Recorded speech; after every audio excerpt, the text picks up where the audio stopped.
Inspirational path से आप सभी को जय सिया राम। आइए हम लोग रामचरितमानस का पाठ करते हैं।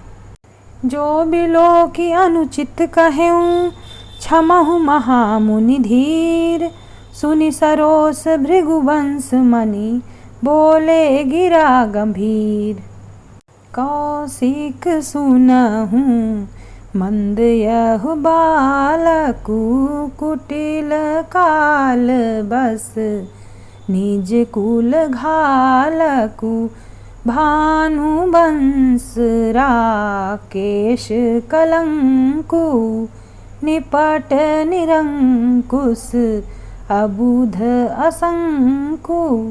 हे विश्वामित्र सुनो, यह बालक बड़ा कुबुद्धि और कुटिल है। काल के वश होकर यह अपने कुल का घातक बन रहा है। यह सूर्य वंश रूपी पूर्ण चंद्र का कलंक है। यह बिल्कुल उदंड, मूर्ख और निडर है।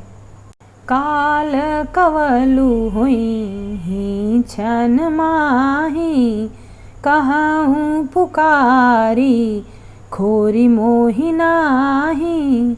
तुम हट कहूँ जो चाहूँ उबारा, कही प्रतापु बलु रोषु हमारा। अभी क्षण भर में यह काल का ग्रास हो जाएगा। मैं पुकार कर कह देता हूँ, फिर मुझे दोष नहीं देना। यदि तुम इसे बचाना चाहते हो तो हमारा प्रताप, बल और क्रोध बतलाकर इसे मना कर दो। लखन कहेउ मुनि सुजसु तुम्हारा, तुम्हारी अछत को बरने पारा। अपने मुँह तुम आपनी करनी, बार अनेक भांति बहुबरनी। लक्ष्मण जी ने कहा कि मुनि, आपका सुयश आपके रहते दूसरा कौन वर्णन कर सकता है। आपने अपने ही मुंह से अपनी करनी अनेकों बार बहुत प्रकार से वर्णन की है। नहीं संतोषुत पुनि कुछ कहू, जनि ऋषिरों की दुषह दुख सहू। वीर व्रती तुम धीर अछोभा, गारी देत न पावहु शोभा। इतने पर भी संतोष न हुआ हो तो फिर कुछ कह डालिए। क्रोध रोक कर असहाय दुख मत सहिए। आप वीरता का व्रत धारण करने वाले, धैर्यवान और शोभ रहित हैं। गाली देते शोभा नहीं पाते। राम नाम मन दीप धरु, जीह दे हरि द्वार। तुलसी भीतर बाहरऊं, जो चाहसी उजियार। इस संपुट का अर्थ गोस्वामी तुलसीदास जी कहते हैं कि यदि हम राम नाम रूपी मणि को अपनी जीभ द्वार की देहली पर रख लें तो हमारे अंदर और बाहर दोनों तरफ उजाला करेगी। हरे कृष्ण कृष्ण कृष्ण हरे हरे, हरे राम राम राम हरे हरे। हरे कृष्ण कृष्ण कृष्ण हरे हरे, हरे राम राम राम हरे हरे। सूर समर करनी करही, कही न जना वहीं आप। विद्यमान रन पाई रिपु, कायर कथहि प्रताप। शूरवीर तो युद्ध में करनी करते हैं, कहकर अपने को नहीं जनाते। शत्रु का युद्ध में उपस्थिति पाकर कायर ही अपने प्रताप की डींग मारा करते हैं। तुम तो कालू हाक जनु लावा, बार बार मोही लागी बुलावा। सुनत लखन के बचन कठोरा, परसु सुधारी धरेउ कर घोरा।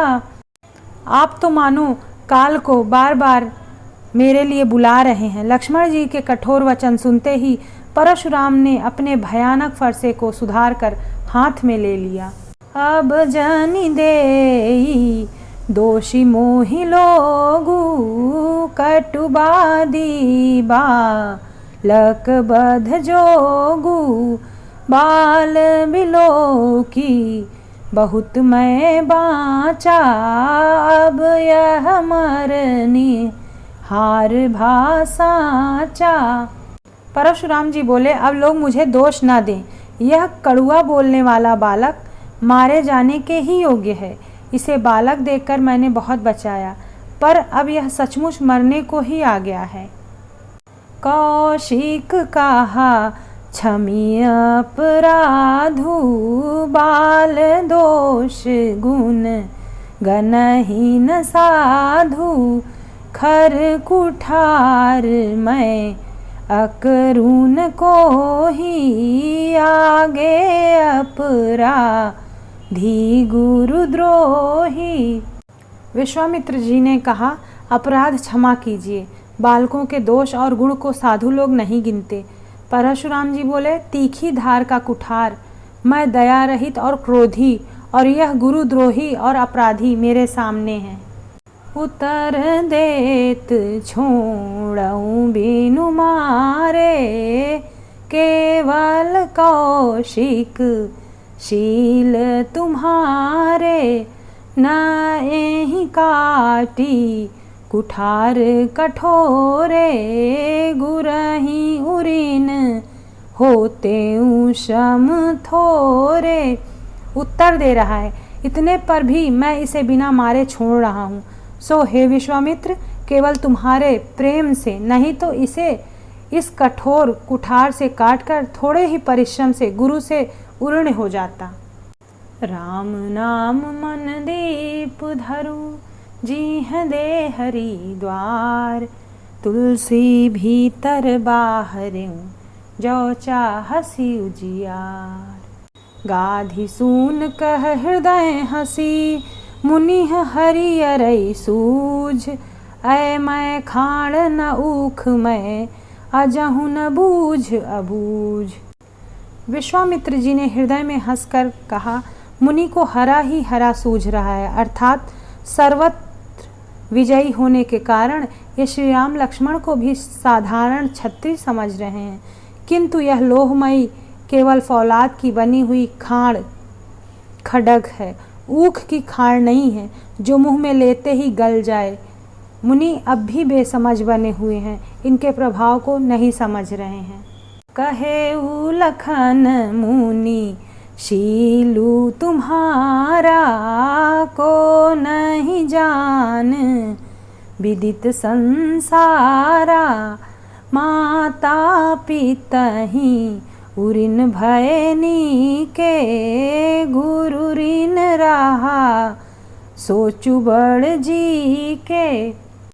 लक्ष्मण जी ने कहा कि मुनि, आपके शील को कौन नहीं जानता, वह संसार भर में प्रसिद्ध है। आप माता पिता से तो अच्छी तरह उऋण हो गए हैं, अब गुरु का ऋण रहा जिसका जी में बड़ा सोच लगा है। सो जनु हमरे ही माथे काढ़ा, दिन चली गए ब्याज बढ़ बाढ़ा, अब आनिय ब्यो हरिया बोली, तुरत देऊं मैं थैली खोली। वह मानो हमारे ही मत्थे काढ़ा था, बहुत दिन बीत गए, इससे ब्याज भी बहुत बढ़ गया होगा। अब किसी हिसाब करने वाले को बुला लाइए तो मैं तुरंत थैली खोलकर दे दूं। सुन कटु बचन कुठार सुधारा, हाय हाय सब सभा पुकारा, भृगुबर परसु दिखावहु मोही, विप्र विचारी बचौ नृप दोही। लक्ष्मण जी के कड़वे वचन सुनकर परशुराम जी ने कुठार संभाला, सारी सभा हाय हाय करके पुकार उठी। लक्ष्मण जी ने कहा कि हे भृगु श्रेष्ठ, आप मुझे फरसा दिखा रहे हैं, पर हे राजाओं के शत्रु, मैं ब्राह्मण समझकर बचा रहा हूँ। मिले न कबहूँ सुभट रन गाढ़े, द्विज देवता घर ही के बाढ़े, अनुचित कही सब लोग पुकारे, रघुपति सय नहीं लखनऊ नेवारे। आपको कभी रणधीर बलवान वीर नहीं मिले, हे ब्राह्मण देवता, आप घर ही में बड़े हैं। यह सुनकर अनुचित है कहकर सब लोग पुकार उठे। तब श्री रघुनाथ जी ने इशारे से लक्ष्मण को रोक दिया। राम नाम मन दीप धरु, जीह दे हरिद्वार, तुलसी भीतर बाहरिं, जो चाहसी उजियार। लखन उतर आहुति सरिस, भृगुबर को पुकृशानु, बढ़त देखी जल संबचन, बोले रघुकुल भानु। लक्ष्मण जी के उत्तर से जो आहुति के समान थे, परशुराम जी के क्रोध रूपी अग्नि को बढ़ते देखकर रघुकुल के सूर्य श्री रामचंद्र जी जल के समान वचन बोले। नाथ करहूँ बालक पर छोहूँ, सूध दूध मुख करिय न कोहू, जो पै प्रभु प्रभाउ कछु जाना, तो की बराबरी करत अयाना। हे नाथ, बालक पर कृपा कीजिए, इस सीधे और दुधमुहे बच्चे पर क्रोध न कीजिए। यदि यह प्रभु का कुछ भी प्रभाव जानता तो क्या यह बेसमझ आपकी बराबरी करता। जो लड़िका कछु अचगरी करही, गुरु पितु मातु मोद मान भरही, करिय कृपा शिशु सेवक जानी, तुम समशील धीर मुनि ज्ञानी। बालक यदि कुछ चपलता भी करते हैं तो गुरु पिता और माता मन में आनंद से भर जाते हैं, अतः इसे छोटा बच्चा और सेवक जानकर कृपा कीजिए। आप तो समदर्शी, सुशील और धीर और ज्ञानी मुनि हैं। राम बचन सुनी कछुक जुड़ाने, कही कछु लखनऊ बहुरी मुस्काने, हसत देखी नख सीख ऋष व्यापी, राम तोर भ्राता बड़ पापी। रामचंद्र जी के वचन सुनकर वे कुछ ठंडे पड़े। इतने में लक्ष्मण जी कुछ कहकर फिर मुस्कुरा दिए। उनको हंसते देखकर परशुराम जी के नख से शिखा तक सारे शरीर में क्रोध छा गया। उन्होंने कहा, राम, तेरा भाई बड़ा पापी है।